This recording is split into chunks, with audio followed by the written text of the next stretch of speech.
আমি শুনিও নি, কিন্তু দেখলাম 6 সালে। কথা বলছেন এখন? 7 সালে সিরাজগঞ্জ গোল চত্বর আছে না রোড, ওখান থেকে কুষ্টিয়ায় যাচ্ছিলাম। তখন মাহফিলে আসতাম ওই গ্রামগঞ্জে, ড্রাইভারের পেছনে বসে আছি বাড়িতে বাসে, দেখলাম মাঝখানে একটা কুকুর মরে পড়ে আছে, গার উপরে না দিয়ে বাম দিয়ে চালিয়ে। বললাম ভাই আপনি এমন করলেন, এখনই তো গাড়ি উল্টিয়েছে তো। আমার বলছে দেখেন না একটা কুকুর পড়ে আছে, মানে তো মরা কুকুর, মারলেই কি আর না মারলেই কি। ড্রাইভার আমার দিকে ঘুরে বলছে হুজুর আপনি কি আসলেই হুজুর নাকি ভান ধরেছেন? আপনি কেমন হুজুর? আপনি দেখেন একটা মরা কুকুর পড়ে আছে, আমি ডবল করে মারবো, আমার বিবেক নেই? গায়ে হাত দিয়ে বললাম আপনার নাম কি? সুব্রত। নাম শুনে বললাম যে ও ফুল হাতা। ফুল হাতা না, আমরা কি হাফ হাতা। এখানে ফুল হাতা কেউ আছেন? এই যে এটা মনে হয় আছে। হ্যাঁ এটা ফুল হাতাই হবে। এই মুসলমানি দিয়েছো না? ও এখনো লজ্জা পাচ্ছে, ও আমার কাছে মুসলমানি মানে কি জানো। আমি জেলে যাওয়ার পরে যে কাশিমপুরে পেয়েছিলাম যারে, ওনার নাম দেবদুল্লাহ, উনি আসলেই মানুষ বলে উঠতো যে ফুল হাতা আসতেছে। ওই সময় বুঝলাম যে হাফ হাতা আর ফুল হাতা কি। আমরা মুসলমান যারা আমরা কি হাফ হাতা, আর ওনারা। যদিও এটা বৈজ্ঞানিক ব্যাখ্যা আছে, বৈজ্ঞানিক ব্যাখ্যা এটা ইব্রাহিম নবীর সুন্নাহ। হযরত ইব্রাহিম আলাইহিস সালাম তিনি খাতনা করেছিলেন, ওখান থেকে শুরু। অনেকগুলো রোগ থেকে বেঁচে থাকা যায় খাতনা করলে। বিভিন্ন রকমের সার ময়লা ওর ভেতরে যদি জমা থাকে তাহলে পরবর্তীতে অনেক রকমের অসুখ হতে পারে। এই জন্য অনেক হিন্দু ভাইরা এখন গোপনে হলেও ডাক্তারের কাছে যে ওরা হাঁপাতা হয়ে যাচ্ছে। আমি ওনার নাম শুনে বুঝলাম যে ওনার ঈমান নেই, কিন্তু বিবেক আছে। একটা মরা জিনিস ডবল করে উনি মারতে পারলেন না, ওনার বিবেকে বাধা দেয়। অথচ একটা মানুষের কথা শুনে সারা বাংলাদেশ থেকে লগে বইটা নিয়ে পিটিয়ে মানুষ রাজধানীতে হত্যা করার পরে ড্যান্স দিয়েছে। আমি ওনারে ওই দিন বলেছিলাম যে ভাই আপনি হিন্দু মানুষ, আপনার ঈমান নেই কিন্তু আপনার বিবেক আছে, কিন্তু এই দেশের অনেক নামধারী মুসলমান মুনাফিক, এদের ঈমান নেই। ওরা তো আসলেও মুনাফিকই, উপরে ফিটফাট ভেতরে সদরঘাট। এই জন্য আমরা আহ্বান জানাচ্ছি, এই যে কঠিন পরিস্থিতিতে আল্লাহ রাব্বুল আলামিন আমাদেরকে একটা ঈমানের পরীক্ষায়, মানবতার পরীক্ষায় রেখেছিলেন প্রায় 15.5 বছর। নবীজি পরীক্ষা দিয়েছিলেন জীবনে 13 বছর। কয় বছর? আমরা সেটা পার করে আরো 2 বছর বেশি, 15.5 বছর। একটা আইএমএ জাহিলিয়াত নাম শুনেছিলাম, সে হাজার হাজার বছর আগে, 1500 বছর। আর এই 24-এর 5 আগস্টের আগ পর্যন্ত আমরা দেখেছি এই দেশে আওয়ামী জাহিলিয়াত। ওটা ছিল আইএমএ জাহিলিয়াত, আর এটা আওয়ামী জাহিলিয়াত। শব্দটা প্রায় একই, আর কাজও করতো একই। বিনা কারণে একটা মানুষকে মিথ্যা মামলা দিয়ে, মিথ্যা সাক্ষী দিয়ে তার জীবনটা তছনছ করে দিত। ওই জামানায় যেমন ছোটখাটো বিষয় নিয়ে মানুষে গন্ডগোল করতো, এই জামানায় আমাদের বিনা কারণে ছোট্ট বিষয় তাহলে হাঁ করতে দেরি, আপনার নামে 5টা মামলা হতে দেরি নেই। এই যে জজ মিয়া আজকে কয়েকজনকে নিয়ে এসেছিল, বলছে এর নামে 60টা, এর নামে 65টা, এর নামে 53টা মামলা। আমারও বলেছিল যা বলতে বলি এগুলো যদি না বলেন তো 50টা মামলা দেব। বললাম আপনি কি মামলা বানাবেন? বলছে হ্যাঁ আমার তো সব রেডি করা আছে। কি দেশ বানিয়েছে আপনি বলেন। বিএনপির এক একজন নেতা দেখা করতো মাঝে মাঝে, কেউ 313টা মামলা, মনে হচ্ছে বদরের ময়দান কায়েম হয়ে গেছে। কি অবস্থায় ছিলাম, মানে হাসতেও পারতাম না, কাঁদতেও পারতাম, সব বন্ধ হয়ে গেছে। ভাবতাম যে আল্লাহ এ কি শুরু করেছে, এক শেষ হবে না। কোরআনের আয়াত তখন মাঝে মাঝে জেলের ভেতরে মনে আসতো, আর মিলাতাম, এই তো আল্লাহর ওয়াদা মিথ্যা নয়। আল্লাহ রাব্বুল আলামিন বলেন মাকারু মাকারাও ওয়া মাকারনা মাকারাও ওয়া হুম লা ইয়াশউরুন। সূরা নমল 50 নম্বর আয়াত 19 নম্বর পারার 20 নম্বর পৃষ্ঠার 5 নম্বর লাইনে আছে। এটা তাফসিরে ফি জিলালিল কোরআনে পাবেন। এই সিলাই কথা বলেন কোন কারণে? একটাও কথা বলবেন, 1 ঘন্টা একবার দাঁড়িয়ে থাকবেন আর বসে থাকবেন। বোঝার চেষ্টা করেন, দেখবেন এখান থেকে কিছু শিক্ষা পাবেন। আল্লাহ পাক বলেন মাকারু মাকরাও মাকারনা। ওই জামানায় তারা ষড়যন্ত্র করেছিল, দুর্বিসন্ধি করেছিল। কেমন দুর্বিসন্ধি জানো?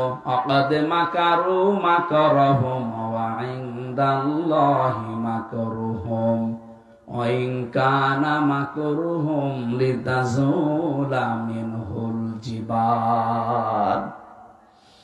হে নবী, কাফেরদের যে ষড়যন্ত্র এমন পর্যায়ে পৌঁছিয়েছে, মনে হচ্ছে পাহাড় পর্যন্ত তার নিজের জায়গা ছেড়ে দেবে। 15.5 বছরে আমরা মনে হচ্ছে কুল কিনারা হারিয়ে ফেলেছিলাম।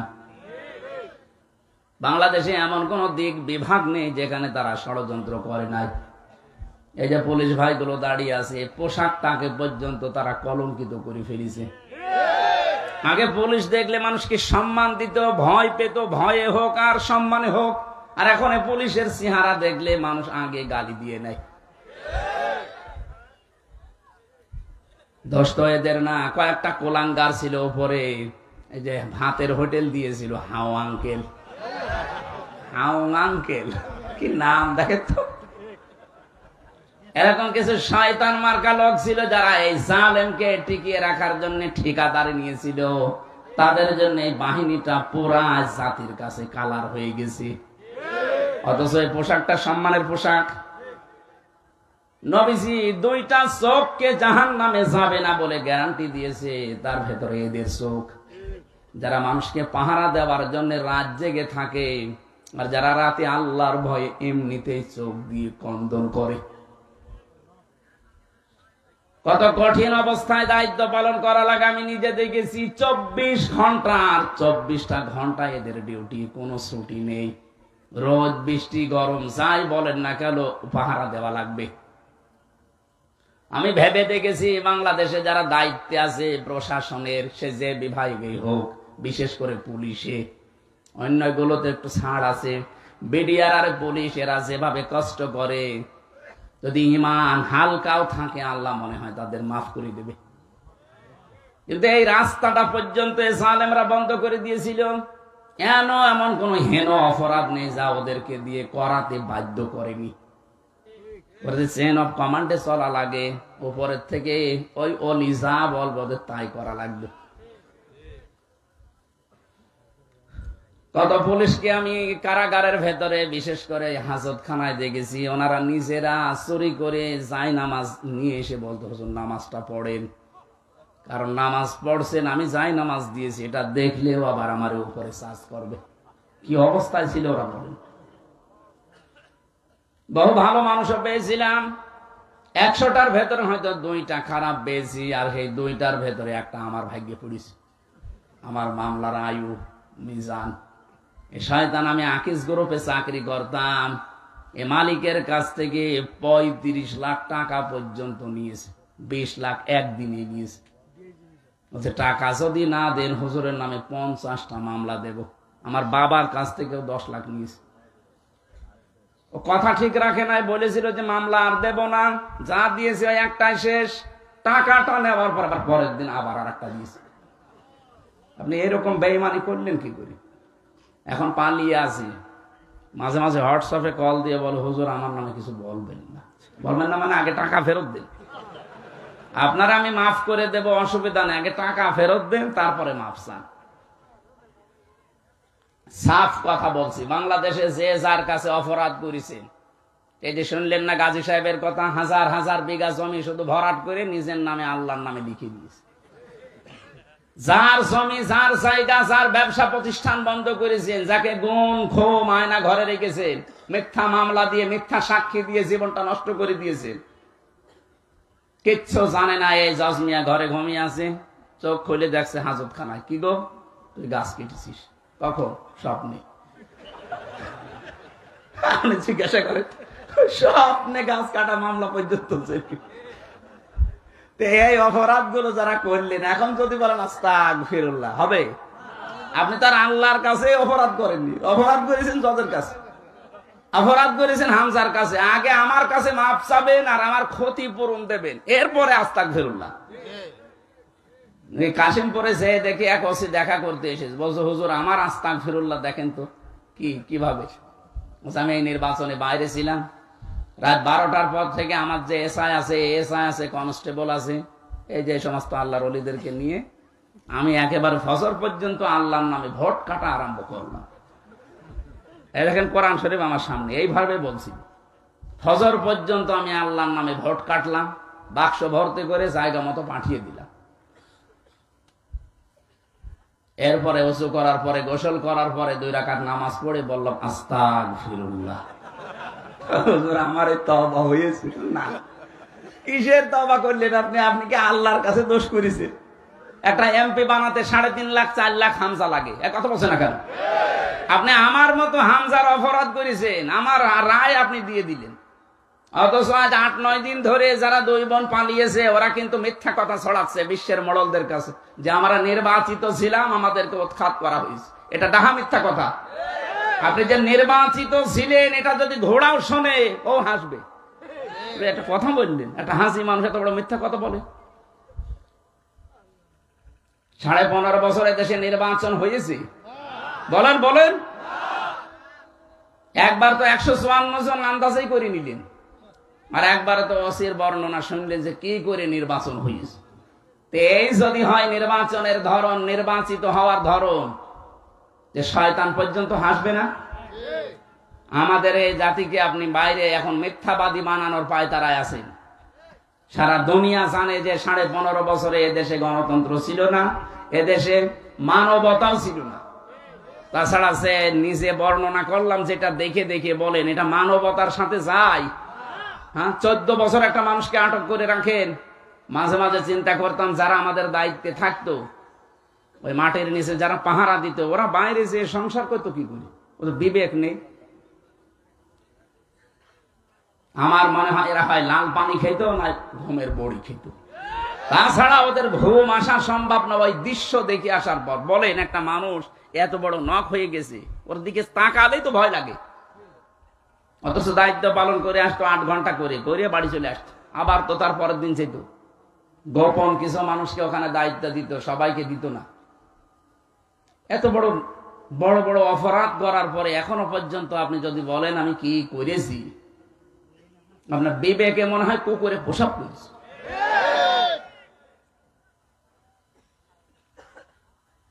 জালেমদেরকে আল্লাহ মাফ করবে না, কারণ জালেমদের হেদায়েত আল্লাহ বন্ধ করে দিয়েছে। আল্লাহু লা ইয়াহদিল কওমাজ জালিমিন। জালেমদের আমি আল্লাহ হেদায়েত দিচ্ছি না, দেবও না। ইয়াহদি এটা মজারে, যারা আলেম আছে জিজ্ঞাসা করেন। ইয়াহদি মজারে, বর্তমান ভবিষ্যৎ, প্রেজেন্ট ফিউচার। কোন জালেম তাকে আল্লাহ পথ দেখাচ্ছেন না, ভবিষ্যতে দেখাবেনও না। এজন্য জালেমদেরকে যারা টিকিয়ে রাখার জন্য চেষ্টায় ছিলেন, তাদের কপাল শেষ। এ দুনিয়াও শেষ আপনার, আর আখেরাত তো শেষই। কারণ জালেমদের বিরুদ্ধে মামলা দায়ের করবে সরাসরি আল্লাহ নিজে। সূরা শুরার 42 নম্বর আয়াত, ইন্নামাস সাবিলু আলাল্লাযিনা ইয়াজলিমুনান নাস। অবশ্যই আমি আল্লাহ নিজে মামলা দেব জালেমদের বিরুদ্ধে। কথাটা ছোট, কিন্তু এর ওজন কত টের পাচ্ছেন? মামলার বাদী যত বড় হয়, মামলা কিন্তু তত কঠিন হয়।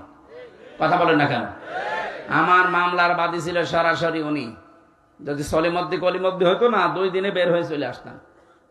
যেহেতু সরাসরি বাদী উনি, এজন্য লাল কালি দিয়েছিল। ওটা গেলেই জজ বলতো না, এটা বাদ দিয়ে নিয়ে আসেন।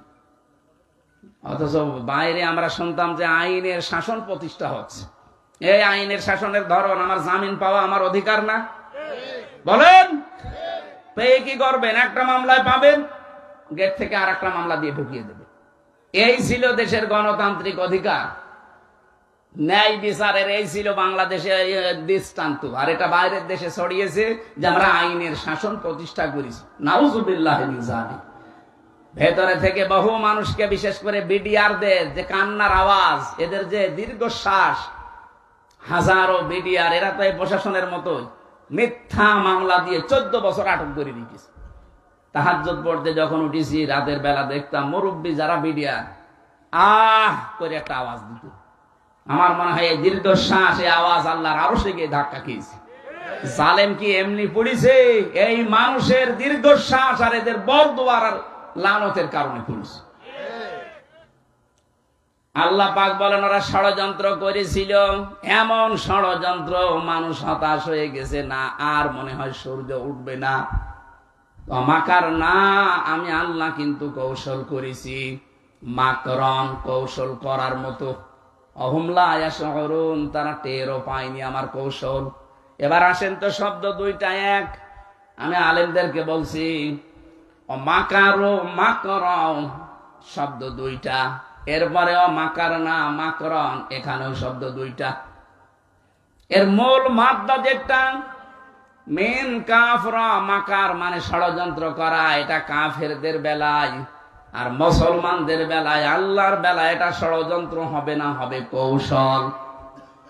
তাহলে এই বাংলাদেশে যারা ইসলামের বিরুদ্ধে, মানবতার বিরুদ্ধে অবস্থান নিয়ে যারা ষড়যন্ত্র করেছেন, তাদের বাংলা অর্থ করা লাগবে ষড়যন্ত্র, কূটবুদ্ধি। আর এইটাই যখন উল্টি আপনি আল্লাহ এবং মুসলমানদের সামনে লাগাবেন, তখন আর ষড়যন্ত্র করা যাবে না, তখন দেওয়া লাগবে কৌশল। কথা বুঝতেছেন? কি বুঝলেন এখান থেকে? একই অস্ত্র আপনি মানবতা ধ্বংসের কাজে ব্যবহার করবেন, ইসলাম ধ্বংসের কাজে ব্যবহার করবেন, আপনি সন্ত্রাসী, আপনি জঙ্গি।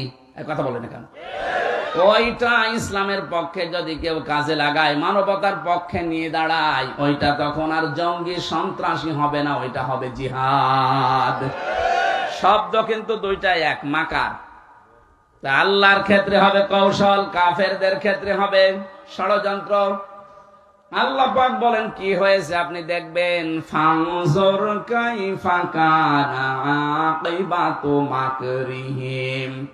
হে নবী, আপনি একটু নজর করে দেখেন এদের এই ষড়যন্ত্রের পরিণাম আমি আল্লাহ কি দেখিয়েছি এদেরকে। আন্না দাম্মারনাহুম ওয়া কওমাহুম আজমাইন। আন্না এক আলিফ টান আছে, দাম্মারনা এখানেও টান আছে, জমা মুতাকাল্লিম। অবশ্যই আমি আল্লাহ তাদেরকে ধ্বংস করে দিয়েছি, তাদের জাতি, তাদের গোষ্ঠী, তাদের দলের লোক সবাইকে। এতটুকু যদি আল্লাহ শেষ করে দিতেন আমি আয়াতটা পড়তাম না। পরের আয়াতটা আল্লাহ এমন ভাবে মিলিয়েছেন, আমার মনে হয় বাংলাদেশ দেখে নাজিল করলেন। আপনি একটু দেখেন তো পরের শব্দটা, ফাতিলকা বুয়ুতুহুম খাবিয়াতাম বিমা যালামু ইন্না ফি যালিকা লাআয়াতাল লিকাওমিন ইয়ালামুন। আমি এখানে দুইটা শিক্ষা বের করেছি, এই ভালো করে শুনে। এই ছেলে, ওঠাউঠি করো, কি সমস্যা? কি বসো। প্রসাব পায়খানার বিড়ি খাওয়া ছাড়া যদি কেউ বাইরে যান, তার খবর আছে। বিড়ি খেতে যদি নেশা লাগে, খেয়ে আবার চলে আসবে। আশপাশে না, দূরে যাবেন, পুলিশ আসে কিন্তু, ধরলে আবার জরিমানা নেবে। বিড়ি খাওয়া ছাড়া বাইরে যাবেন? হয়তো বলছেন না, তার মানে বিড়ি খোর এখানে আছে। ঠিক আছে ভাই, খুব বেশি নেশা লাগলে আকিস বিড়ি আর আজিজ বিড়ি আছে, খেয়ে চলে আসবে। যাচ্ছে, যান, তাড়াতাড়ি যান। দুই বিড়ি খোর একসাথে যাচ্ছে, মানে জামাত বদ্ধ বিড়ি খাবে। হ্যাঁ, তাড়াতাড়ি গাড়ি আসবেন।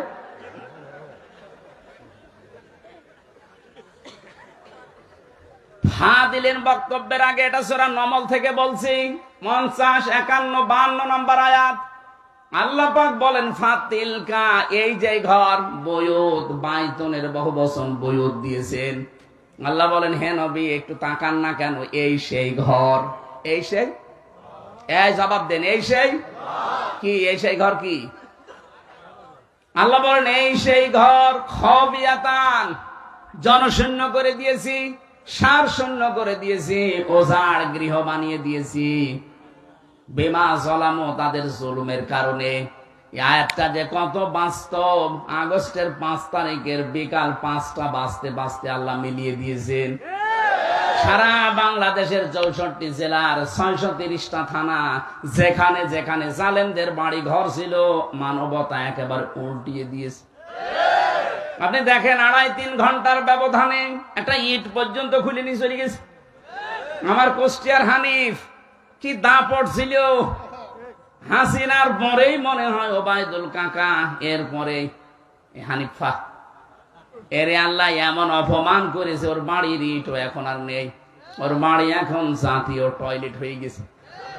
কারো পেটে ব্যথা হলে আমার মনে হয় ওখানে যে টয়লেট করে আসে। আমি আবু জেহেলের বাড়ি একবার বুঝতে পারি না যেটা আবু জেহেলের বাড়ি। কাবা শরীফ তাওয়াফ করার পরে দেখছি উপরে একটু ঘুরি, যে দেখি পেটে ব্যথা। এক পুলিশকে ডাক দিয়ে ওনার ভাষা দিয়ে বললাম, ভাই এতক্ষণ তো ভালো ছিলাম, এখন আমার পেটে ব্যথা করছে। পুলিশ আমার বলছে, হাজি হজ্জা, তাই না বিলা দোকান। ও হাজি, দেশ কোথায়? জি তুমি বাংলাদেশ। বাংলাদেশ থেকে এসেছি। উনি আমার বলছে, আখি ইয়া সাদেক, হে ভাই আপনি হাজি মানুষ, আপনি এখনো জানেন না এটা কোন জায়গায়? না তো। আবু জেহেলের বাড়ি। আপনি এখনো পায়খানা না করে দাঁড়িয়ে আছেন? দাঁড়িয়ে দাঁড়িয়ে করেন পায়খানা করে। দেখছেন আমার পেটের ব্যথা ভালো হয়ে গেছে। কারণ ওই জায়গাটা ছিল জুলুমের কারখানা। কথা বলেন না কেন? আজ সারা বাংলাদেশের যেখানে যেখানে জুলুম হয়েছে, তাকান ওই জায়গাগুলো আল্লাহ অভিশপ্ত বানিয়ে দিয়েছেন। 3 দিন আগের পেপারে দেখলাম, এই যে ঢাকার যে বাড়িটা, মানুষ অনেকে আবেগে যে চুমা খেত, অথচ সে বাড়িতে 8-9 জন একসাথে যে প্রসাব করছে। মনে হচ্ছে জামাতবদ্ধ প্রসাব চলছে, বিভিন্ন দিকে মুখ করে সবাই। আমার মনে হয় ওদের পেটেও ব্যথা। ওই জায়গায় কাজ করলে মনে হয় পেটের ব্যথা ভালো হয়ে যাচ্ছে। আমার তো যা মনে হচ্ছে কোরআনের আয়াতের দিকে তাকিয়ে, এখানে যেহেতু গণতন্ত্র হত্যা, মানবতা হত্যা, ইসলামের দুর্বিসন্ধি ওই বাড়ি থেকে হইতো, ওইটাই তো সারা দেশে কার্যকর হতো। এই কথা বলছে না কেন? যত রকমের মানুষকে কষ্ট দেওয়ার বুদ্ধি ওখান থেকে মানুষ বের করতো। একটা স্বামী হারা মানুষকে বাড়ি থেকে উচ্ছেদ পর্যন্ত করেছে ওই জায়গার পরিকল্পনা নিয়ে। মহিলার কান্না দেখেননি? বেগম জিয়া যে কান্না করেছে, আমার মনে হয় এদেশের প্রত্যেকের চোখে ওই কান্না দিকে পানি চলে এসেছে। এগুলো করেছে আবার নিজে নিজে বলছে। বাইরের দেশে যখন যেত বলতো ওনাকে উৎখাত করতে পেরেছি, এইটা আমার সফলতা। নাউজুবিল্লাহ। এমনি তার ছেলেটা মারা গেছে, আর এক ছেলে তো মাজা ভেঙে দিয়েছেন। আর ওনার এমনিতেই স্বামী নেই, এটা বিধবা মেয়ে লোক, যে কদিন আছে দুনিয়ায় থাক না, তারে পর্যন্ত আপনি বাড়ি থেকে এক কাপড়ে বের করে দিলেন। মানে আমরা মানবতার মানুষ কন্যা, শয়তানের মানুষ কন্যা দেওয়া দরকার। যা উপায়ন্তর দেখেছিলাম, আবু জেহেলের বাড়ির দিকে তাকিয়ে, বাংলাদেশের জালেমদের বাড়ির দিকে তাকিয়ে আমার মনে হচ্ছে এদেশের জালেমদের এই বাড়িগুলো, ব্যবসা প্রতিষ্ঠান, এদের অফিস আদালত গুলো আমার মনে হয় জাতীয় টয়লেট হয়ে যাবে। মানুষের দেশে পেটে ব্যথা হবে, বিভিন্ন মানত করবে, আর যে ওই জায়গায় ফেলে আসবে। হ্যাঁ, এখানে কেন আল্লাহ এটা দিলেন? পরের আয়াতের শব্দের দিকে তাকাবেন, ইন্না ফি যালিকা লাআয়াতান। কেন লামে তাকিদ? আরবি গ্রামার যারা বোঝেন আপনি টের পাচ্ছেন। আল্লাহ বলেন অবশ্যই এর ভেতরে শিক্ষা আছে। লাম দিয়েছেন অবশ্যই। এর আগে আবার ইন্না আছে, ইন্না ফি যালিকা লাআয়াতাল লিকাউমিন ইয়ালামুন। যারা জ্ঞানী মানুষ তাদের জন্য শিক্ষা কি? আমি আল্লাহ এটা নিদর্শন করে রাখলাম যে জালেমদের যে জায়গা, এগুলো আমি আল্লাহ অভিশপ্ত করে দেই।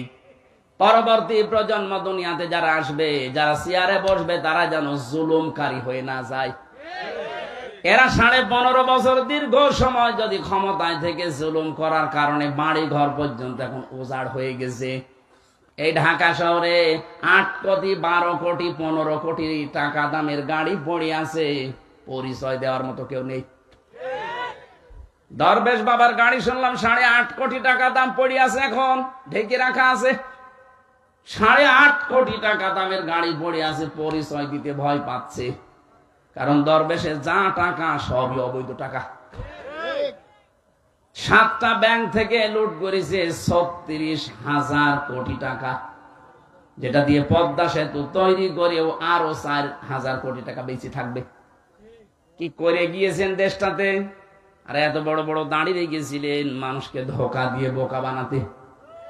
তো দাঁড়ি কেটে ফেলেছে, ভালো করিস, কারণ ওই শয়তানের দাঁড়ি থাকলে মানুষ ধোকা খেতে হবে। কথা বলেন, ওর মুখে দাঁড়ি মানায় যারা মানুষের সম্পদ আত্মসাৎ করে। কোটি কোটি টাকা ঋণের বোঝা মানুষের মাথায় দিয়ে চলে গেলেন। এই ঋণ পরিশোধ করতে এখন আমাদের গলা কাটা হয়ে দাঁড়িয়েছে। এক একটা মানুষ এখন দেশে জন্ম নিলেই তার মাথার উপরে 1 লাখ টাকা ঋণ, অথচ এদের ছেলে মেয়ে দলের লোক কোটি কোটি টাকা পাচার করে বেগম পাড়া বানিয়েছে। এক কথা বলছেন। আমরা এখান থেকে কি নিতে চাই? জালেমদের যে বাড়ি ঘর পর্যন্ত আল্লাহ উজাড় গৃহ বানিয়ে দিলেন, জনশূন্য করে দিলেন, অভিশপ্ত জায়গা বানিয়ে দিলেন, সে আল্লাহ এখন শক্তি হারিয়ে ফেলেছেন। এই জন্য আগামীতে যারা আসবেন ক্ষমতার চেয়ারে বসে যেন জুলুম করবেন না। ওদের 15 বছরের ইতিহাস আল্লাহ যদি 3.5 ঘন্টায় পাল্টিয়ে দিতে পারে, আপনি তো 5 বছরে 3.5 ঘন্টা না 1 ঘন্টায় পাল্টিয়ে যাবেন। এই জন্য আশা করছি আয়াত থেকে শিক্ষা নিয়ে সংযত হবেন। আল্লাহ পাক পরের আয়াতে আবার জানিয়েছেন, ওয়ানজাইনাল্লাযীনা আমানু ওয়া কানু ইয়াত্তাকুন। যারা এই দুনিয়ায় ঈমান এনেছিল সত্যিকারের, আর যারা তাকওয়া অবলম্বন করে চলেছিল, আমি আল্লাহ তাদের এই গজব থেকে বাঁচিয়ে দিয়েছি। দেখেন তো 15.5 বছরে 3.5 ঘন্টার ভেতরে সব উল্টিয়ে গেল। কিন্তু কত অসহায় মানুষ 15.5 বছরে ঈমানের উপরে টিকে ছিল, যারা এত জুলুম অত্যাচার নির্যাতন সহ্য করেও যারা উল্টা পাল্টা কাজ করেনি, আল্লাহ ঠিক তাদেরকে এখনো পথে দাঁড় করিয়ে রেখেছেন। এখনো তাদের মাথা সোজা আছে। নাই তো একটা মানুষ 350 মামলা মোকাবেলা করেও টিকে থাকতে পারে। আপনি টের পাচ্ছেন? আমি 2 মামলায় আমার জীবন অতিষ্ঠ হয়ে গেছে। ওর 313টা মামলা পেয়েছি আমি, বিএনপির একজনের, এখনো টিকে আছে। এই জন্য আমরা চাই আগামী প্রজন্ম যারাই আসবেন না কেন জালেম হবেন না। তাহলে আপনাকে আল্লাহ এই জালেমদের মতো নিচু করতে বেশি সময় নেবে না। এরপরেও যদি কেউ শিক্ষা না নেয়, ওর কপাল পোড়া। আল্লাহ আমাদেরকে তুমি বাঁচাও, বলেন আমিন। এই জন্য আমার কথা ছিল, যারা মিথ্যা কথা মানুষকে বলছেন আমরা নির্বাচিত ছিলাম, এই মিথ্যাটা আর বলবেন না। সারা দুনিয়া জানে যে আপনারা অনির্বাচিত, জোর করিয়ে 154 জন এমনি হয়ে গেছেন। কথা বলে না কেন? আমার বংশের 100 জনের প্রায় 98 জন এই আল্লাহর ওলির মুরিদ ছিল। ওরা আমার মনে হয় নবীজিকে নবী মানতো শুধু নামে, ওদের আসল নবী ছিল বঙ্গবন্ধু। এমন কড়া, আমি 3টা বছর জেলে কোনোদিন খোঁজও নেয়নি, খবরও নেন। আমার আব্বাকে দেখলে আরো টিটকারি দিত। এই মানুষগুলো এই 2024-এর 5 আগস্টের 1:30টার পরে পরে কল দেওয়া আরম্ভ করেছে। ভাতিজা কোথায়? কুষ্টিয়ায়। আমরা সব জামাত ইসলাম। জামাত ইসলাম মানে 3.5 ঘন্টায় পাল্টিয়ে গেছে। এই মানুষগুলো কি করেছে দুনিয়ায়। এই চাচাটা আমার 3 বারের চেয়ারম্যান ছিল। আমার দাদা ছিল 21 বছর, আর ইনি ছিল 3 বছর, আপনজন। আমি তো নিজে দেখেছি, শুধু মার্কা নিয়ে আসতো নৌকা, আর আল্লাহ ওদের বানিয়ে দিত। ও নিজেও জানে না যে আমি চেয়ারম্যান হব। আমার সাথে যিনি আমাদের কুষ্টিয়া জেলার এমপি, আমি এই যে কোরআন শরীফ সামনে নিয়ে আমি আপনাদের সাক্ষী রেখে গ্যারান্টি দিচ্ছি, হানিফ সাহেব, উনি যদি আমার সাথে দাঁড়ায় ভোটে, যদি জীবনে আমার সাথে পাশ করতে পারে, আমি নাকে খড় দেব। ওনার যে তলানিতে গেছে, কি করেছিলেন, কি হইল আপনার টাকা পয়সা নিয়ে? বাগেরহাট, সাতক্ষীরা, খুলনা, এই 3টা জেলার প্রায় অর্ধেক মাছের ঘেড় সব হানিফ সাহেবের টাকা কি ফেরেশতারা দিয়েছে? বলেন কি করলে হইতে? কি করে কি করলেন আপনি এ টাকা দিয়ে? এখন তো পালিয়ে আছেন, এখন তো গর্তের ভেতরে, মুখ বের করলে পিটিয়ে মানুষ মেরে ফেলবে। যা করেছেন। এই যে ইনু সাহেবকে মানুষ এখন পচা ডিম মারছে, অথচ ইসলামের বিরুদ্ধে মুখ ভেক্সিয়ে কত কথা বলতো দেখেননি? কথা বলেন। ডাইরেক্ট ইনডাইরেক্ট যারা মানবতার ইসলামের বিরুদ্ধে ছিলেন কাউকে আল্লাহ ছাড় দেয়নি, দেবেও না। আলাহুম আযাবুম মুহিন, যন্ত্রণাদায়ক আযাব আল্লাহ আপনাদের জন্য রেডি করে রেখেছে। তার প্রমাণ এই কালামানিক কলার পাতায় শুয়েছে আল্লাহ, ওর বেশি পর্যন্ত উঠে গেছে। হ্যাঁ, ওর সংসার করার কাজ শেষ। ওর বউ ঠেকে কিনা দেখে, আমার মনে হয় ওর বউ চিন্তা করবে ওর কাছে থেকে আমি করব, ও দেখা যাচ্ছে আর একজনই ধরবে। এটা আল্লাহর সব চাইতে একেবারে নিম্ন শাস্তি। কেন আল্লাহ এটা দিয়েছেন? ইন্নামা নুমলি লাহুম লিয়াজদাদু ইসমা, এটা সূরা আলে ইমরানে। যখন ওদের পাপের বোঝা পরিপূর্ণ হয়ে যায় তখন আল্লাহ আর ছাড় দেয় না। বিচারের চেয়ারে বসে কত অবিচার করেছে এই কালামানিক, এই কথা বলছেন না কেন? জামাত বিএনপির নাম শুনলেও একবারে আন্দাজে চোখ বন্ধ করে রায় দিয়ে দিত ফাঁসি। ওটা যদি মুরগি চুরি মামলা হয় তাও ফাঁসি দিত। অথচ মানুষ হত্যা করে বসে আছে, তাকে রাষ্ট্রপতির ক্ষমায় সসম্মানে বের করে দিত। আল্লাহ ছাড় দিয়েছেন কিন্তু ছেড়ে দেননি।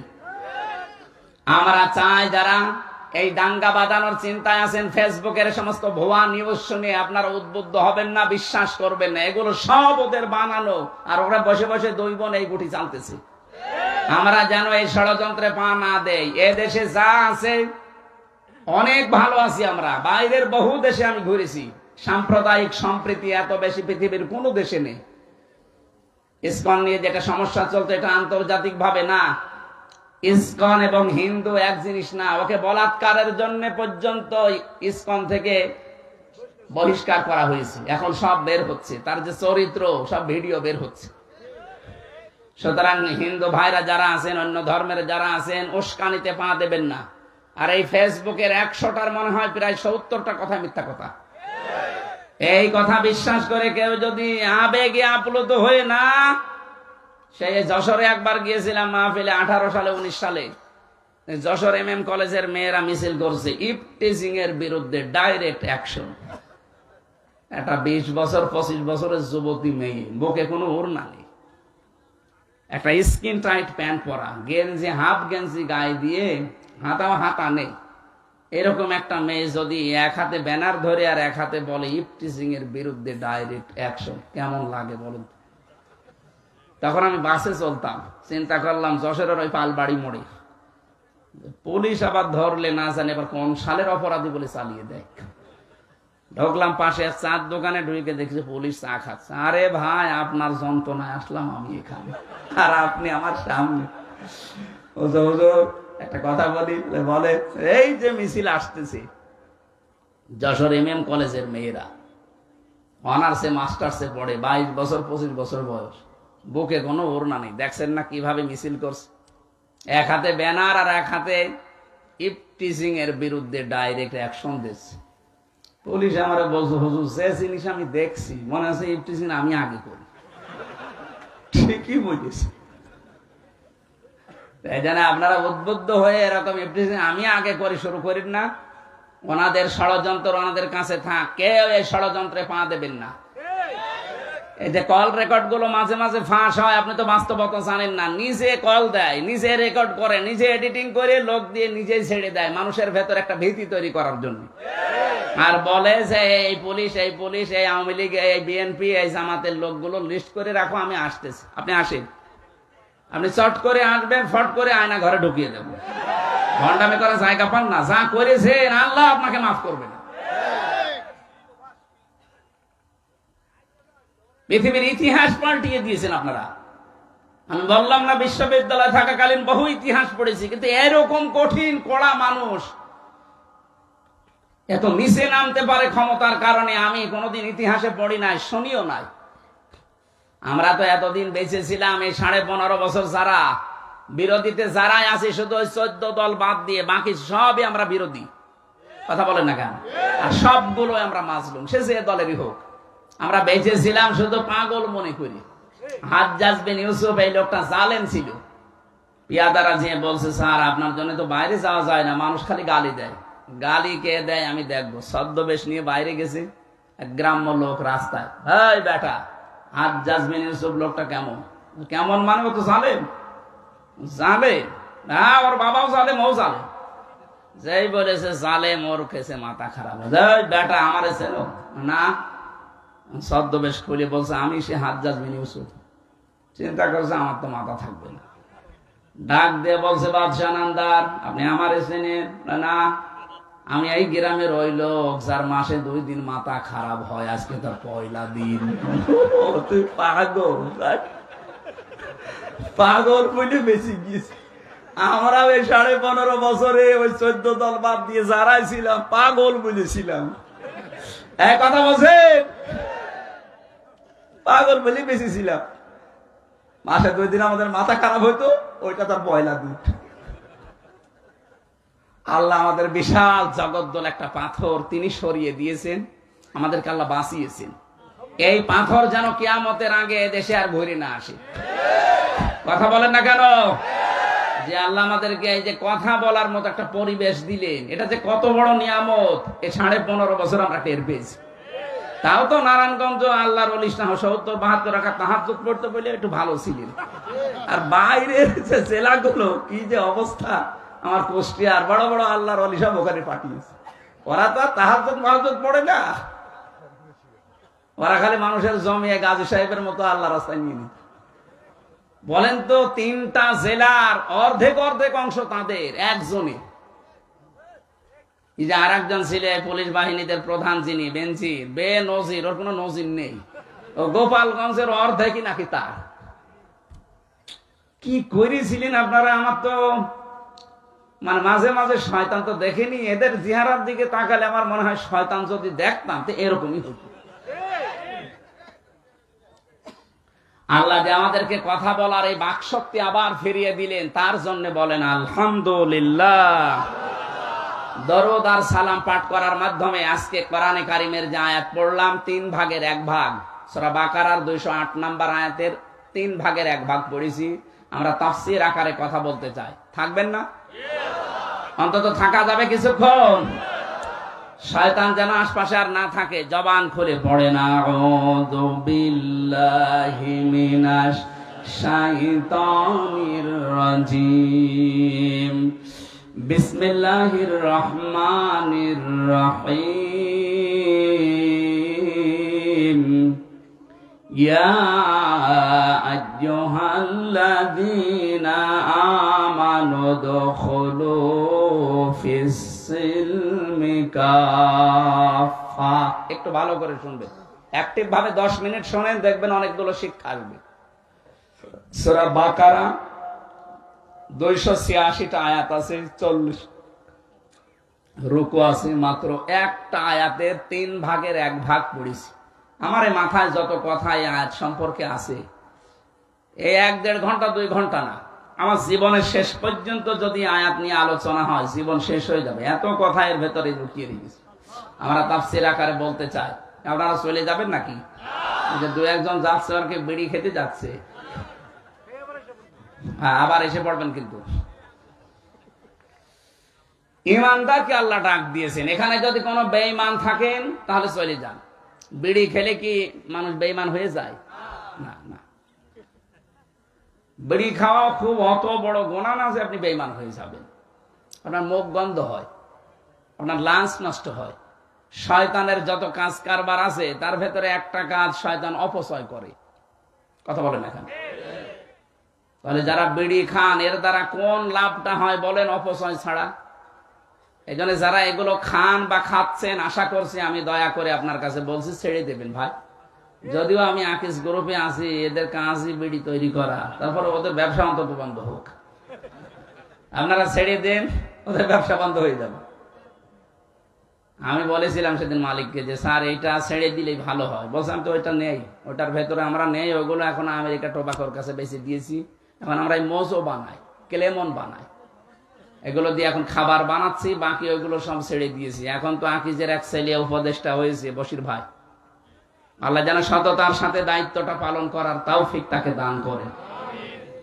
কিছু কিছু ভালো মানুষ এখানে আছে, আর কিছু উল্টাপাল্টা লোক আছে, এই যে সমকামিতা প্রমোট করতো ফারুকী সাহেব, উনি যদি ফিরে তওবা করে ফিরে আসেন তো ভালো, নয়তো এরকম মানুষ দায়িত্বে থাকলে সমাজ আরো খারাপ হবে।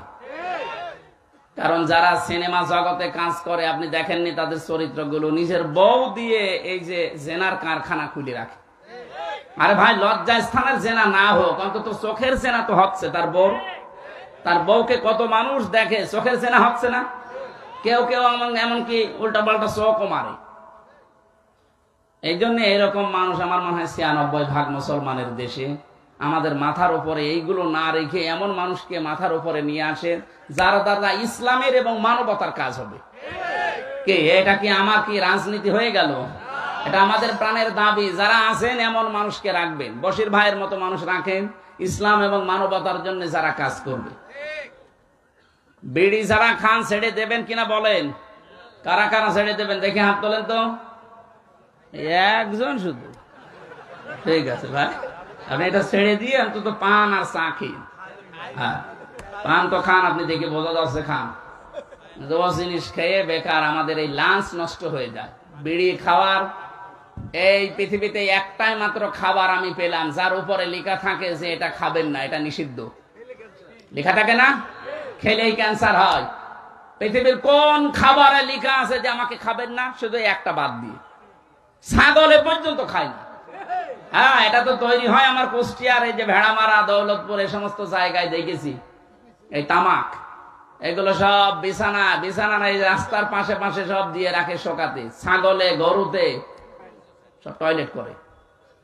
হ্যাঁ, এগুলো ঝাড়া দিয়ে প্যাকেট করে পাঠিয়ে দেয়। রংপুরে ওদের কারখানা আছে, ওখান থেকে আবার প্রক্রিয়াজাত করে এসে যশোরে, কুড়িগ্রামে, বিভিন্ন জায়গায় বানায়। যাই করে, বাস্তবতা কিন্তু মাল মশলার সাথে লেগে থাকে। আপনি তো শোক টানতেছেন, টের পাচ্ছেন না ভেতর কি আছে। হয়তো অনেক ছাগল, গরু, বিড়ালের পোশাক পায়খানা লেগে আছে, সেইটা আপনি খাচ্ছেন।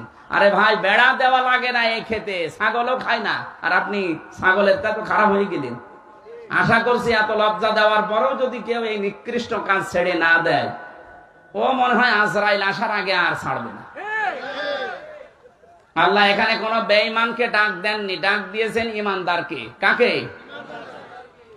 আল্লাহ রাব্বুল আলামিন ইমানদারকে ডাক দিয়ে জানিয়েছেন, উদখুলু, প্রবেশ করো, ফিস সিলমি কাফা, ইসলামের ভেতরে পরিপূর্ণভাবে। জ্ঞানী মানুষ যারা, আলেম যারা, তাদেরকে বলছি, শব্দটা কিন্তু সিনের ওপরে জবর দিয়ে পড়লে সালমন মানে শান্তি, আর জের দিয়ে পড়লে সিলমন মানে ইসলাম। আল্লাহ এখানে সিন দিয়ে দিয়েছেন। কোন কোন তাফসিরে মুফাসসিরিন ইকরাম তারা সালমনও পড়ে। আল্লাহ বলেন, হে যারা ঈমানের দাবি করো, তোমরা শান্তির ভেতরে প্রবেশ করো পরিপূর্ণভাবে। কিন্তু এখানে সিলমন, যেহেতু আমাদের দেশে আমরা সিলমন পড়ি, 7 কিরাতে কোরআন শরীফ পড়া যায়। কয় কিরাতে? এখানে যেটা আছে সিলমন দিয়ে। আল্লাহ পাক বলেন, সিলমন মাহাজাত ইসলাম, তোমরা প্রবেশ করো ইসলামে পরিপূর্ণভাবে। কিভাবে? এখন আমরা যে পরিপূর্ণ ইসলামে প্রবেশ করেছি, এটার প্রমাণ কি? এটার আলামত কি? নিদর্শন কি? এই ভালো করে বুঝতেছেন? আল্লাহ আপনাকে ডাক দিয়ে বললেন, ইমানদার দাবি করো, ইসলামে পরিপূর্ণভাবে দাখিল হও, প্রবেশ করো। এখন আমি বলছি হ্যাঁ আমি প্রবেশ করেছি, হবে না। আল্লাহ বলেন, 5টা বিষয় যদি তোমার ভেতরে পাওয়া যায় দুনিয়ায়, তাহলে আমি আল্লাহর ভাষায় তুমি ইসলামে পরিপূর্ণ ঢুকেছো। এই কথা বন্ধ করেন আগে, এটা ভালো করে বুঝবেন। বসেন বসেন। ইসলামে প্রবেশ করার আলামত কয়টা? এবার আপনি নিজের সাথে মিলান তো, আপনি প্রবেশ করেছেন কিনা, নাকি আন্দাজেই। 1 নম্বরে কেউ যদি বলে আমি ইসলামে প্রবেশ করেছি, তার প্রথম আলামত সে আত্মসমর্পণ করবে। কি করবে? আত্মসমর্পণ কিভাবে করে? আমাদের জাতির পিতা যিনি, বানানো না, আসল যেটা, হযরত ইব্রাহিম আলাইহিস সালাম আত্মসমর্পণ করেছিলেন আল্লাহর কাছে। তিনি যখনই আল্লাহ ডাক দিয়েছেন, ইযে ক্বালা লাহু রাব্বুহু আসলিম, ক্বালা আসলামতু লিরাব্বিল আলামিন। আল্লাহ পাক বলেন, ইব্রাহিম আত্মসমর্পণ করো। উনি গাছের মাথায় কোড়াল দিয়ে কাঠ কাটছিলেন। ওখান থেকেই জবাব দিয়েছেন আসলামতু লিরাব্বিল আলামিন। আমি এই যে কিছুক্ষণ আগে বলেছিলাম না, ইব্রাহিম নবী খাতনা করেছিলেন, এটা তার সুন্নাত। ওই গাছের মাথায় বসে উনি খাতনা করেছিলেন। আল্লাহ বললেন যে আত্মসমর্পণ করো। উনি বলেন আমি কিভাবে এখান থেকে করব? বলেন খাতনা করো। এখানে কোড়াল দিয়ে নিজে খাতনা করে ওই জায়গায় বলেছিলেন আমি আত্মসমর্পণ করলাম, আমার নিজের মন মতো আর কিছু নেই, এখন থেকে যা করবো আল্লাহ তোমার মন মতো। তাহলে এখান থেকে আমরা বুঝলাম কি, আমি ইসলামে প্রবেশ করেছি তার প্রথম আলামত এইটা যে এখন থেকে আমার আর মন মতো কাজ হবে না, আমি দেখবো যে আমার আল্লাহর হুকুম এখানে আছে কিনা। আপনি এবার নিজের সাথে মিলান তো, আপনি এভাবে জীবন চালাতে পারেন, তাহলে বুঝবেন আপনি ইসলামে প্রবেশ করেছেন। এটা 1 নাম্বার গেল। আপনি যে ইসলামে আসলেন, এবার 2 নম্বর কি কাজ? জাতির পিতা ইব্রাহিম আলাইহিস সালাম, পরের আয়াতে দেখবেন, এটা সূরা বাকারা 1 নাম্বার পারা 19 নাম্বার পৃষ্ঠা 9 নাম্বার লাইনে আছে, 131 32 নাম্বার আয়াত। ওয়াসাা বিহা ইব্রাহিম বানিহি ওয়া ইয়াকুব ইয়া বানিয়া ইন্নাল্লাহা আসতাফা লাকুমুদ্দিন ফালা তামুতুন্না ইল্লা ওয়া আনতুম মুসলিমুন। বলেন আল্লাহু আকবার। আমি কি কথা বোঝাতে পারছি তো? বুঝতেছেন? যারা আছেন বাংলা শিক্ষিত হন আর আরবি একটু খেয়াল করবেন, দেখবেন আনন্দ পাবেন। আল্লাহ পাক বলেন ইসলামে প্রবেশ করো, আমি বলছি করলাম না। ইসলামে প্রবেশ করেছেন পরিপূর্ণভাবে, তার আলামত কয়টা? আর জোরে। 1 নাম্বার আলামত আত্মসমর্পণ। কিভাবে করবেন আল্লাহ শেখাচ্ছেন, যে জাতির পিতা কিভাবে করেছে দেখ। তুই যেহেতু ইব্রাহিমের সন্তান, নাকি আমরা ইব্রাহিমের সন্তান জাতি হিসাবে, এজন্য তিনি যেভাবে আল্লাহর সামনে আত্মসমর্পণ করেছেন, আমাদের উচিত ওইভাবে করা। বাবা যেভাবে, সন্তানও সেইভাবে। আর আমরা এমন বাবা পেয়েছিলাম যে হোকা খায়, এরকম বাবা ছিল না, বানানো বাবা। আমি নিজে তার চেহারা দেখেছি, ছবি দেখেছি, হোক্কা খাচ্ছে। আপনি ইব্রাহিমের পুরা জীবনী পড়ে দেখেন তো কোন দিন হোকা খেয়েছে? ভণ্ডামি করার জায়গা পান না। জাতির পিতা বানিয়ে দিয়েছেন, এটা কোরআনে কারিমের সাথে পুরাপুরি সাংঘর্ষিক।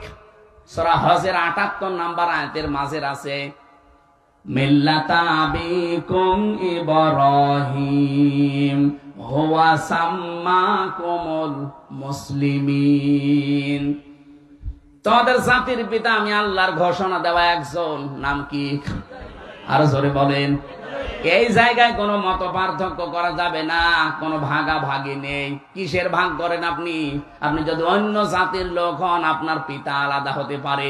আমরা যারা এদেশে মুসলিম, কথা বলেন, হুয়া সাম্মাকুমুল মুসলিমিন, তিনি তোমাদের নাম মুসলমান রেখেছেন। আমাদের বাবা হিসাবে তিনি আমাদের নাম রাখলেন মুসলিম। আর আমরা এমন বাবা এখানে বসে আছি, সন্তানের নাম এমন নাম রেখেছে, ও হিন্দু না মুসলমান ও সাদা বোঝা যায় না। কি কথা বলছেন এখন? আপনি বলেন তো, নিরপেক্ষ দৃষ্টি দিয়ে পুতুল, জয়, কোন কোন ধর্মের লোক? আপনি আন্দাজে কি বলবেন বলেন? এই নামগুলো শুনলে কি বোঝা যায় যে কি কি নামের? আরে জেনারেল শিক্ষিত বলেন, জেনারেল কিছু জানে না। জেনারেল জিয়া জেনারেল ছিল না? তার ছেলের নাম দেখেছেন তারেক রহমান বা তারেক জিয়া, আরাফাত রহমান। কি নামগুলো কত সুন্দর, ইসলামের সাথে মিল করে রেখে দিয়েছে। আরাফাতের ময়দানে জিয়াউর রহমান লক্ষ লক্ষ গাছ লাগিয়েছিলেন। নিম গাছ না, জিয়া গাছ বলে ওই দেশে। জিয়ার জীবনে যদি কিছুই কবুল না হয়, আমার তো মনে হয় আরাফাতে লক্ষ লক্ষ হাজিরা যে আশ্রয় নেয় এই গাছের নিচে। আমি নিজেও ছিলাম। কত মানুষ অন্তত মনের অশান্তি দোয়া করছে, আল্লাহ এই যে ছায়ার ব্যবস্থা যিনি করে দিলেন বাংলার জমিন থেকে এসে, তাকে তুমি শান্তি দিও। হাজিদের দোয়া আরাফাতের ময়দানে কবুল হবে না? আর আপনি কোথায় কি দোয়া করছেন? এমন নাম বাবা হিসাবে দায়িত্ব সন্তানের উপর আপনার 11টা।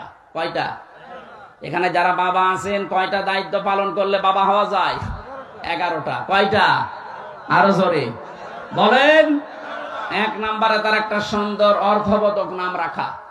যদি কারো নাম উল্টা পাল্টা রেখেও থাকেন, আজকে যিনি অতিথি হিসাবে দেখে কথা বললেন মাহবুবুর রহমান, রহমানের সবচাইতে প্রিয় বান্দা মাহবুবুর রহমান, এ শব্দের বাংলা অর্থ মাহবুব মানে প্রিয়। মাহবুব মানে কি? মনিরুজ্জামান একজনের নাম দেখলাম, মনির মানে আলো, জামান মানে এই যে এখন যা জামানা চলছে, জামানার আলো, এরকম একটা অর্থবোধক নাম রাখেন। আপনার নাম বাবা হিসাবে তো ভালোই নাম ছিল মুজিবুর রহমান, কিন্তু নামগুলো পরবর্তী প্রজন্ম এসে টিউলিপ, জয়, পুতুল, কি কি নাম রেখেছেন? একটা ভালো অর্থবোধক নাম রাখা যায়নি। এই জন্য ওনারা যাতে ভুল করেও থাকে, আমরা যারা বাবার সামনে হব বা হচ্ছি, এমন অর্থবোধক একটা নাম রাখবেন, কিয়ামতে আল্লাহ যখন কিছুই খুঁজে পাবে না, অন্তত নাম দেখে যেন মাফ করে দেয়। আর নাম রেখেছে ডেঞ্জার। হ্যাঁ, আমি জেলখানায় অনেকগুলো মানুষের নাম এমন পেয়েছিলাম, ডেঞ্জার রাসু, ভয়ঙ্কর তাজ। আর একজন ছিল আমাদের উপরতলায়, ওনার নাম ছিল সুইডেন আসলাম। পরবর্তীতে ওনার জীবনী নিয়ে সিনেমা বানিয়েছে মান্নার, আসলাম ভাই। ওনার কাছে হুজুর কিছু জানে না, সব খবর আমার কাছে আছে। কি ডেঞ্জার মানুষ ছিল বলেন তো, যার নাম নিয়ে সিনেমা পর্যন্ত বানিয়েছে। দেখেছেন আসলাম ভাই সিনেমা দেখেছেন? আপনারা ধরো আল্লাহর ওলি, ওইসব লাইনের লোক না। ওনার জীবনী নিয়ে ওইটা বানিয়েছে। কি নাম, নামের আগে সুইডেন লাগিয়ে দিয়েছে।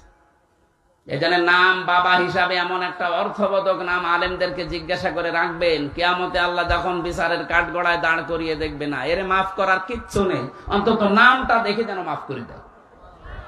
কিয়ামতে আল্লাহ মরিয়ম এ নামে যখন ডাক দেবেন, লক্ষ লক্ষ মরিয়ম হাজির হয়ে যাবে। আল্লাহ পাক বলে, আমি এত মরিয়ম চাইনি, আমি চেয়েছি ঈসা নবীর মা মরিয়মকে। মরিয়ম নামের মেয়েরা বলবে, রব্বুল আলামিন তুমি তো ঈসা নবীর মা মরিয়ম ডাক দাওনি, বলেছো মরিয়ম। দুনিয়াতে তোমার হুকুম না মেনে একবার ভুল করেছি, আজকে তোমার এই হুকুমে সাড়া দিয়ে আমরা হাজির হয়ে গেছি। আল্লাহ পাক বলেন, আমার রহমতের জরিয়ায় জোশ পয়দা হয়ে গেছে, যা ঈসা নবীর মা মরিয়মের সাথে যার নামের মিল আছে, আমি আল্লাহ তাদেরকেও আজকে মাফ করে দিলাম। বাবা যারা আছেন অর্থবোধক নাম রাখবেন, কিন্তু আমি এটা আমার সাবজেক্ট না হলে ইঙ্গিত দিলাম। আমাদের নাম মুসলিম জাতির পিতা হিসাবে ইব্রাহিম নবী রেখেছিলেন। আল্লাহ পাক বলেন, তিনি ইন্তেকালের আগে তার সন্তানদেরকে ডাক দিলেন, এমনকি ইয়াকুব নবী। এই দুইজন নবীর আয়াত এটা, তারা দুইজন ডাক দিয়ে বলেছিলেন, ইয়া বুনাইয়া, হে আমার কলিজার টুকরা সন্তানেরা, ইন্নাল্লাহা আস্তাফা লাকুমুদ্দিন। ভালো করে শুনবেন, অবশ্যই আল্লাহ নির্বাচিত করেছেন, চয়ন করেছেন, পছন্দ করেছেন, তোমাদের জন্য মনোনীত করেছেন দিন হিসাবে। কি হিসাবে?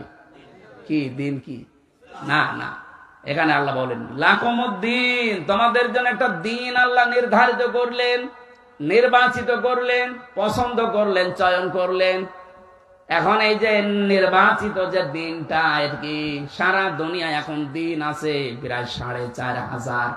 কত দিন? মানে যদি ধর্ম বলেন তাহলে ৪৫০০ ধর্ম আছে এই দুনিয়ায়, তার ভেতরে ইসলাম একটা। আল্লাহ বলেন যে দিন হিসাবে যেটা মনোনীত করলাম সেটার নাম কি জানো? ইন্নাদ-দীনা ইনদাল্লাহিল ইসলাম। আমার কাছে মনোনীত একটাই ধর্ম আছে, তার নাম ইসলাম। আরো জোরে বলেন, আমাইয়াবতাগি গায়রাল ইসলামি দীনান ফালা ইয়াকবাল মিন। দুনিয়ায় যদি ইসলাম বাদ দিয়ে অন্য কোনো কিছু দিয়ে কেউ আল্লাহর কাছে যেতে চায়, ওর জীবনের কোনো কিছু কবুল হচ্ছে না, হবে না।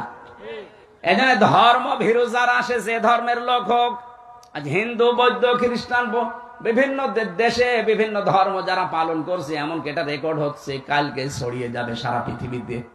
আমি আহ্বান জানাবো আপনাকে, আমি ইসলাম ধর্ম গ্রহণ করার জন্য বলছি না, কিন্তু ইসলাম গ্রহণ করা যায় যেটা পড়লে আপনি কোরআনটা একটু পড়েন, ইংরেজিতেই পড়েন, উর্দুতে পড়েন, ফার্সিতে পড়েন, হিন্দিতে পড়েন।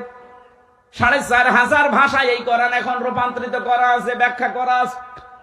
আমি আহ্বান জানাচ্ছি অন্য ধর্মের লোকদেরকে, আপনি ইসলাম গ্রহণ করতে আমি বাধ্য করছি না, কারণ ইসলামে জোর জবরদস্তি লা ইকরাহা ফিদ্দিন। আমাদের দিন যেটা ইসলাম, এখানে কোনো জবরদস্তি নেই, কোনো বাড়াবাড়ি নেই। আপনাদের আমরা বলছি আপনি একটু মেনে নেন, একটু পড়েন কোরআনটা, আরবিতে পড়েন আর ইংরেজিতে পড়েন পুরাটা একবার যদি আপনি শেষ করেন, আর যদি মানুষ হয়ে থাকেন, মানবতা একটু কাজ করে, বিবেক, আপনি দেখবেন মুসলমান না হয়ে পারবেন না। কারণ দুনিয়াতে একটা শান্তির ধর্ম আছে। 800 বছর এই পৃথিবীটা, আমাদের এই অঞ্চলটা মুসলমানরা স্বাধীন চালিয়েছে রাষ্ট্র, এই ভারতবর্ষ। কত 800 বছর যদি আমাদের ধর্মে জোর জবরদস্তি থাকতো, আল্লাহর কসমে 800 বছরে ভারতবর্ষে একটাও হিন্দু পেতেন না। কই আমরা তো এটা করি নাই।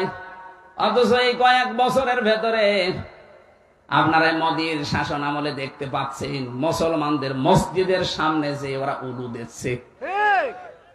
আপনারা যদি এগুলো করেন, বিশ্বে কিন্তু আপনারা একা না। মাত্র 120 কোটি হিন্দু আছে তামাম দুনিয়া মিলে, আর তামাম দুনিয়ায় 175 কোটি মুসলমান। কত?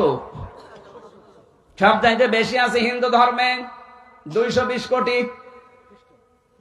230 কোটি খ্রিস্টান, তারা সব চাইতে বেশি আছে জাতি হিসাবে 2 নম্বরে। কিন্তু আমরা একেবারে ফেলে দেওয়ার মতো না। ঝামেলা করলে সারা পৃথিবীর মুসলমান যদি এক হয়ে যায়, শেষে আর পোড়ানোর মতো হিন্দু পাওয়া যাবে না। এজন্য আমরা সব মিলেমিশে থাকতে চাই। আজ ভারতবর্ষে যা করছেন, এটা দেখলে আমাদের কান্না আসে যে আপনাদেরকে আমরা 4 ভাগ 96 ভাগ মুসলমান, আমরা মাত্র 4 ভাগ আপনারা জামায়া ধরে রেখেছি। এক কথা বলছেন না কেন? 800 বছর শাসন হয়েছে, একটা মানুষকেও জোর করি না যে মুসলমান হওয়াই লাগবে, এখনো করি না। শুধু বলছে আপনি পড়েন, ধর্মীয় গ্রন্থ যদি সত্যি পড়েন আপনার বিবেকে নাড়া দেবে।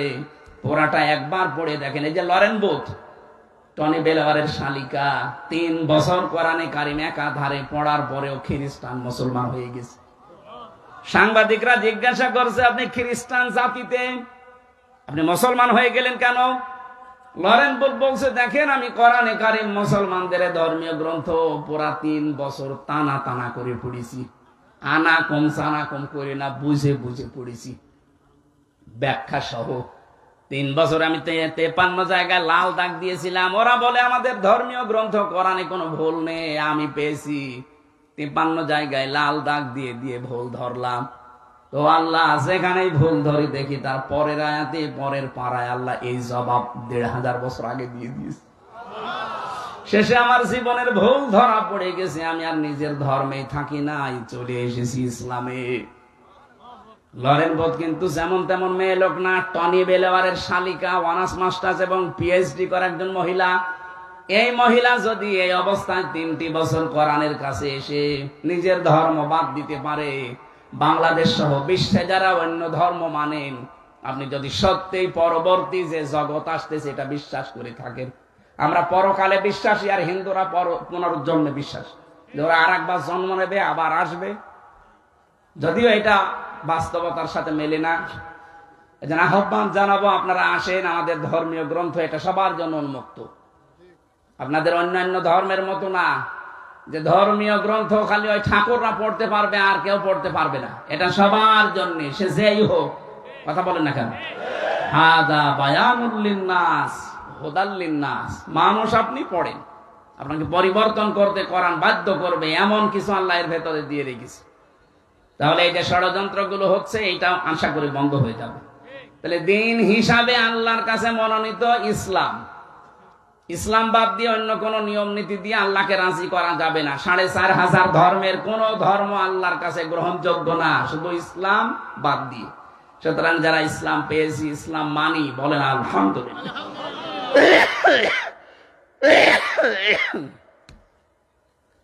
আমি ইসলামে পরিপূর্ণ প্রবেশ করেছি, তার প্রথম আলামত হচ্ছে আমি আত্মসমর্পণ করব কার কাছে? ইসলামের কাছে। কার কাছে? 2 নম্বরে আমি যে পরিপূর্ণ ইসলামে প্রবেশ করেছি তার প্রমাণ আমি এই যে লিখে এনেছিলাম তাফসীর থেকে, আমার ইখলাস থাকা লাগবে। কি থাকা লাগবে? ইখলাস মানে যা করব আমি আল্লাহর জন্য, কাউকে দেখানোর জন্য। কিছু যদি দানও করি আমি লোক দেখানোর জন্য করি না, এটা যা করি প্রকাশ্যে গোপনে কার জন্য। এটা যখন তৈরি হবে 100 ভাগ, তখন আপনি বুঝবেন যে হ্যাঁ আপনি ইসলামে প্রবেশ করেছেন। 3 নম্বরে আপনার চরিত্র হওয়া লাগবে উন্নত চরিত্র।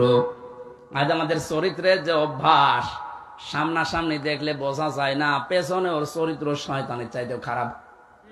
এখানে বহু মানুষের মোবাইল আছে, এমন দৃশ্যগুলো মোবাইলে রেখে দিয়েছেন সেভ করে। নিজের জিনিস দেখলে আনন্দ পায়, অন্য কেউ দেখলে লজ্জা পায়। এরকম দৃশ্য নেই? বলেন, এটা উন্নত চরিত্রের কাজ, যেটা আমি নিজে দেখবো, আমার বাবাও দেখতে পারবে। কথা বলে না কেন? আর আমি দেখলে আনন্দ লাগবে, অন্য কেউ দেখলে আমার কাছে লজ্জা লাগবে। এটাই তো চরিত্রের মহা অবক্ষয়। যাদের কম্পিউটারে মোবাইলে এরকম দৃশ্য আছে, এই মুহূর্তে ওটা ডিলিট করা লাগবে। কারা কারা এরকম অদৃশ্যগুলো ডিলিট করবেন? হাত তোলেন তো। একজন দেখি, মোবাইল দেখি। বাটন মোবাইল খাবে, বাটন মোবাইল। তোর মোবাইলে কিছু আছে? কালে ওর মনে হয় বান্ধবের নাম্বার সেভ করা আছে, তাছাড়া কি থাকবে? যাদের এরকম এই যে স্ক্রিন টাচ মোবাইল আছে, যা সেভ করে রেখেছেন, নিজে দেখলে আনন্দ পান, অন্য কেউ দেখলে লজ্জা পান, ওটা ডিলিট করা লাগবে। উন্নত চরিত্র করতে হলে লাইনে না গেলে আপনি পারবেন না। 4 নাম্বার, আপনার আকীদা বিশুদ্ধ হওয়া লাগবে। আজ বাংলাদেশ জামাত ইসলামের যারা আছে, এদের একটা মিথ্যা তহমত লাগিয়ে দেয় যে এদের আকীদা ঠিক নেই। তোমার আকীদা এত ভালো, একটু ফাঁসির দড়ি গলার কাছে আসুক, আকীদা সব বেরিয়ে যাবে। সুতরাং এই উল্টা পাল্টা ফতোয়া দিয়ে মজলুম একটা দল এই বাংলাদেশে, এই 53 বছরের সবচাইতে বেশি জুলুমের শিকার এই বাংলাদেশ জামাত ইসলামী। এই মজলুম দলের উপর এই মিথ্যা তহমতটা দিয়ে নিজের গোনার পাল্লা ভারী করাবেন না। তাদের আকীদা ঠিক নেই, আপনার আকীদা খুব ভালো আছে। আপনার যে সমস্ত বইপত্র লেখা, ওর ভেতরে আকীদার তো আও নেই, শুধু বেআকিদার কথা লেখা। আর উল্টা পাল্টা যে ফতোয়া দিয়ে এদের আন্দাজে ভুল ধরেন, এদের পুরা বইটা পড়ে দেখবেন। আকীদা বাংলাদেশের সবচাইতে আকীদা শুদ্ধ এদের আকীদা। খালি ফতোয়া দিয়ে বেড়ায় মানুষের বিরুদ্ধে, নিজেরটা ঠিক নেই। 5 নম্বরে, শুধু আকীদা শুদ্ধ হলে হবে না, লেনদেনে স্বচ্ছ থাকা লাগবে। বাংলাদেশে এইটা সমস্যা বেশি। দেখতে তো ভালো মানুষ মনে হয়, বাকি থাকে, ও দোকানের সামনে দিয়ে যায় না। লেনদেন যদি স্বচ্ছ না হয়, যতই নামাজ পড়েন, নামাজ কিন্তু কবুল হবে না। আর আপনি ইসলামে প্রবেশ করেছেন, এটা আপনাকে কোনো আলামতের ভেতরে নেই। এই 5টা, কয়টা? আত্মসমর্পণ করা আল্লাহর সামনে। 2 নম্বরে, ইখলাস লাগবে আমাদের সব কাজে। 3 নম্বরে, উন্নত চরিত্র অর্জন করা লাগবে। 4 নম্বরে, বিশুদ্ধ আকীদা লাগবে আমাদের। 5 নম্বরে, লেনদেনে স্বচ্ছ থাকা লাগবে। এই 5টা যদি জীবনে পাওয়া যায়, আল্লাহ বলেন তুই ইসলামে পরিপূর্ণ প্রবেশ করেছিস। এইটা আমরা দেখাতে চাই আল্লাহকে। কথা বলে না কেন? মা বোন যারা এসেছেন, শুধু নামাজ পড়া, রোজা রাখা আর কালো বোরকা পরা ইবাদত না আপনার জন্য। আপনার ইবাদত হচ্ছে স্বামী যখন বাইরে থেকে আসবে, স্বামীকে আনন্দ দেবেন, সে যেভাবেই হোক, সাজ করে, কথাবার্তা দিয়ে, অভ্যর্থনা জানিয়ে স্বামীকে আনন্দ দেওয়া, এটা আপনার জন্য ইবাদত। 2 নম্বর, আনহা হাফিজাতুহু, যখন স্বামী বাইরে যাবে, তখন আপনি নিজেকে হেফাজতে রাখবেন। 3 নম্বর, ওয়া তুইনু আলা দীনি যাওজাতিহা, স্বামী যদি দিনের কাজে যায়, মানবতার কাজে যায়, তখন তাকে সাহায্য করবেন, সময় দেবেন, উদ্বুদ্ধ করবেন। কিন্তু অনেক মহিলা নামাজ পড়ে, রোজা রাখে, স্বামী দিনের কাজ করে, স্বামী মানবতার জন্য কাজ করে বেড়ায়, আরো বাধা দেয়, না আপনার নামাজ হচ্ছে না। 4 নম্বরে, স্বামী যদি আদেশ করে আর ওটা যদি জায়েজ হয়, আপনার জীবন থাকতে মানা লাগবে। কথা বুঝতেছেন? আমি যত স্বামী এখানে বসে আছি, প্রত্যেকটা স্বামী আমরা চাই বিয়ের পরে আমার মা বাবা আমার সাথে থাকবে। 100টার 98টা মহিলা এটা চাই না।